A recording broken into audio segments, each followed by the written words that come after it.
echoes of some events that took place at the dawn of modern humankind. We will not jump to conclusions, but we will take a closer look at the ancient mythology from the point of view of historical retrospective. Legend has it that Hephaestus, the ancient Greek god of fire, metalworking, and handicrafts, forged 24 copper tripods, which could move around the place on the golden wheels as if they were self-propelled or automatic. The devices are said to have been used for rendering services to gods who visited Hephaestus. Could they have been some kind of remote-controlled robot or automatic means of transporting? Hephaestus had a limp, and therefore he also forged 2 maids who were made of gold. Those maids were strong, sensible, and could express themselves in words. They supported Hephaestus by the hand while accompanying him during outings, waited on him, and amused him with their singing. They were in possession of every piece of knowledge taught by the immortal gods, according to Homer's Iliad. Another Greek myth says about the copper giant named Thalos, which was also made by Hephaestus. Zeus ordained that the giant should defend the island of Crete. Thalos had an all-metal body topped with a horned head. There was a single artery running from the top to the toe of his body.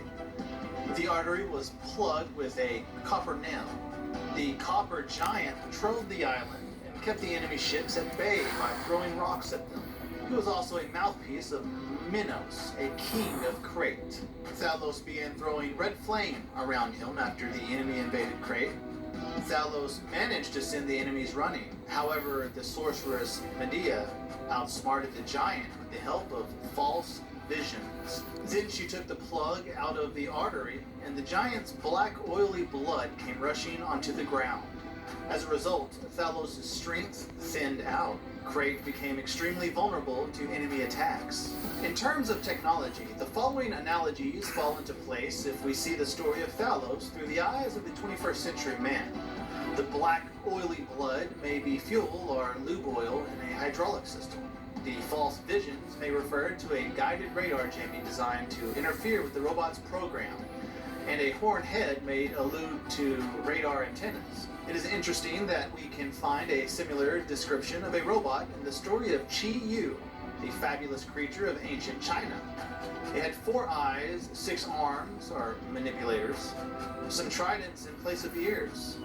To a certain extent, these 3-pronged tools resemble Thalos' radar antennas. Qi Yu was capable of moving along the broken terrain. It could also take off the ground for a brief period of time. The creature fed on rocks, sand, and even iron. The locals buried the head of the creature in a cave after Qi Yu passed away. For a long while, the locals would come and see the cave and worship the head. A cloud of steam glowing would rise from the grave from time to time. The reference to that cloud is the most interesting technical detail. Supposedly, Qi Yu fed on rocks, sand, and even iron for transforming the above materials into atomic energy. Thus, the uncontrolled emissions may have been interpreted by the observers as the cloud mentioned above. The story about a dragon of Huang Ti, the legendary first emperor of China, stands out in the legends of ancient China. The legend says that the dragon had a pair of wings, and its body shone the color of metal. It is quite odd that the flights of the dragon depended on weather conditions.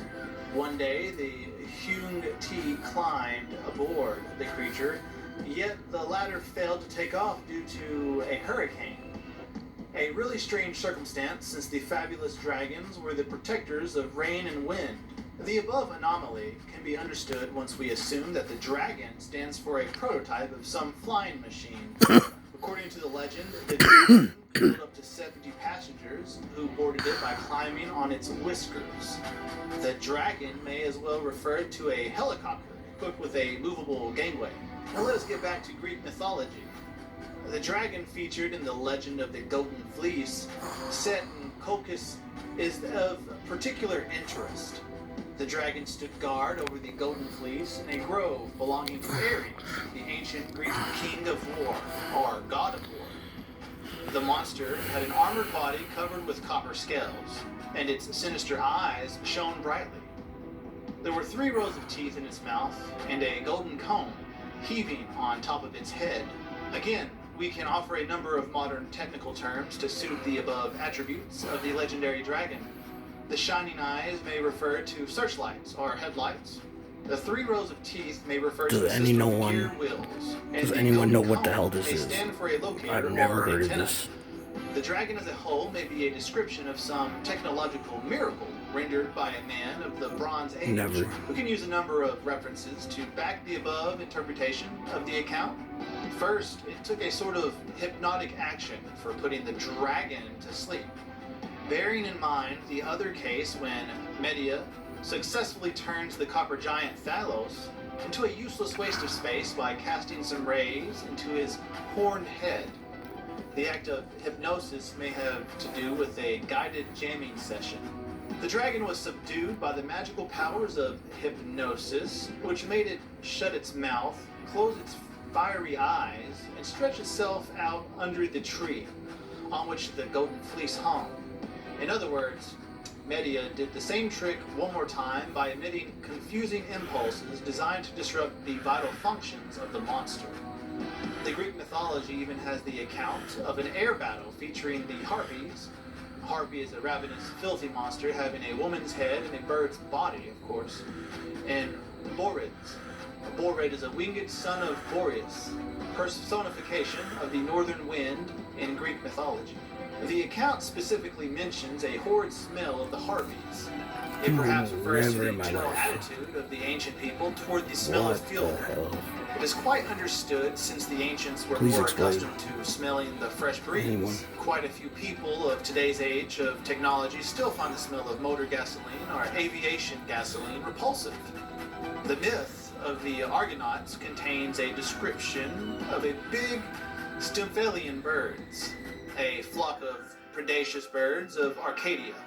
They had large and shining copper wings, which threw pointed feathers, a variety of arrows or bullets perhaps, at the Argonauts. The latter managed to shoot down one of the birds, and then the birds circled over Jason's ship and faded away on the horizon. This maneuver seems to resemble that of a group of warplanes, performed out on patrol or following an attack on the ground target.